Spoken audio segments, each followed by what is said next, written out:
Hi everybody, long time no see. I know I've kept up with bi-weekly uploads at least for a long time, and this is the first time that I haven't done a video in a week, or in a few weeks. So I just kind of wanted to clear the air and say where I've been. It turns out this semester is really busy. Human anatomy has been very difficult. So I've been focusing a lot of my energy on it. You know, like with ADHD, it's hard to memorize things. So I think naturally human anatomy has always kind of been the bane of my existence. But regardless, I did better on the last test. So the trajectory is upwards. So things are going a bit smoother now. But I've also been working on some of my art. Like I did a carbon dust skull, which you can check out on my Instagram. I can also show a photo here, of course. But I've also done a 3D model, which I haven't been able to publish yet because there's some software issues. But anyways, be sure to follow my Instagram if you're interested at all in seeing the art that I'm producing, because I plan to post a lot more. So I kind of wanted to talk today about ADHD medication. I kind of want to start with a story. So my doctor for ADHD, he used to not believe in ADHD. He thought that it was just bad parenting. Now, that's completely untrue. But what's interesting is that he used to treat people with depression only. That was his primary thing. He was a general practitioner and a family doctor, rather, and he would treat people for depression. So there was this one guy who came in, and I guess there's like over several months, he's trying to treat this guy, giving him antidepressants, giving him anti-anxiety meds, and nothing's working. Like, he's not getting fixed. And then he finds out that the guy's son has ADHD. So I think this doctor, the gears started turning in his head. He's thinking like, hang on a minute, maybe that's not depression. Maybe there's something to this ADHD thing. So he gives the guy ADHD medication, stimulants. I don't know what he gave him specifically, but it must have been something like Ritalin, because this was years ago. But anyways, so then the guy comes back and he says that it's changed his life. He's not depressed anymore. He's finally able to do chores. He's finally able to do the things around his house, and he's finally able to think. And it was life-changing for him. And I think it was so life-changing for this father that it kind of changed the life of the doctor too, because the doctor started to exclusively treat people with ADHD afterwards, and that's how I found him. I kind of wanted to talk about then, like, what does it feel like? Because I often get asked, like, what does it feel like when you take your ADHD meds? ADHD meds are kind of like putting on glasses. Like, say if you're blind, you need glasses, right? Or if you have poor vision, you need glasses. It's kind of like that. So we kind of need it to see. But there's another analogy that I kind of like too.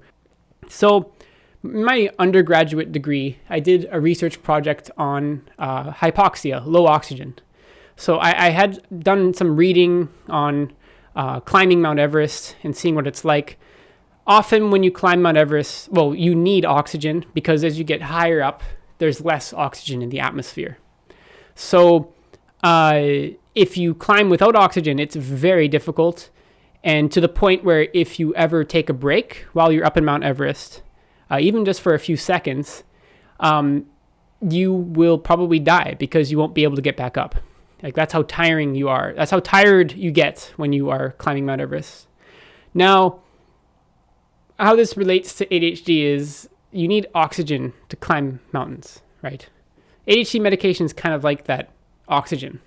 It feels incredibly tiring to live life without the ADHD medication. And once you get that oxygen, like when you're climbing a mountain, it'll help perk you up. It'll help allow you to do those things. And anyways, relating back to that story of the father, he's finally getting oxygen for the first time. He's finally able to climb all those mountains throughout the day and finish things. So that's kind of like what it's like to be on ADHD medication. There's other things with it too. It does have some negative side effects. It's not like a cure-all. Like, ADHD is not cured with ADHD meds. It really helps though, but and the negative side effects can include like anxiety or low appetite, but I feel like there's workarounds for that. Now, why I kind of decided to make this video this week was because I kind of realized that my ADHD meds have not been working for some time. And I don't know when they stopped working. I think I can kind of pinpoint it, but it's been at least 3 or 4 years. And that would have been including the last year or two of my undergrad and throughout COVID. And it explains a lot of things. But basically, I had noticed this and I emailed my doctor. And my doctor said, let's decide whether it's the meds first. And then he instructed me to open the capsule of the med and dissolve it in water, and then drink 4/5 of the water. So that would, I'm on 50 milligrams of Vyvanse, so instead I'd be taking like 40 milligrams of Vyvanse, so 4/5 of it. So I did that.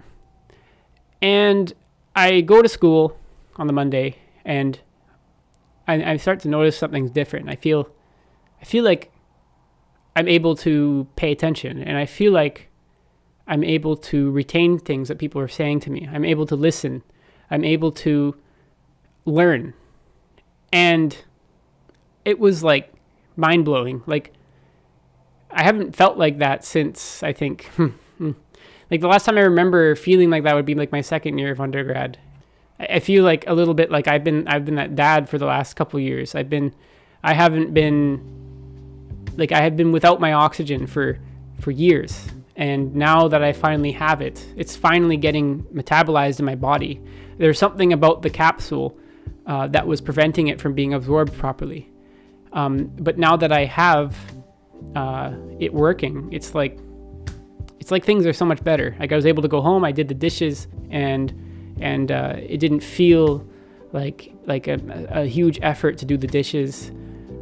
Anyways, I'm very happy about that. So, and also, if you're getting inspired here to like try to change the way you're taking your meds, I for sure try to consult with your doctor first. You should also, it's good to make sure that your doctor is a good doctor for ADHD, because there are some doctors out there who do not understand ADHD, and they just think like how my doctor used to think, like it's bad parenting, or like that it doesn't exist. And ultimately, you need to make sure that you're like in a safe space. So anyways, that's it for this video. Please be sure to like and subscribe if you enjoyed, and I'll see you in the next one.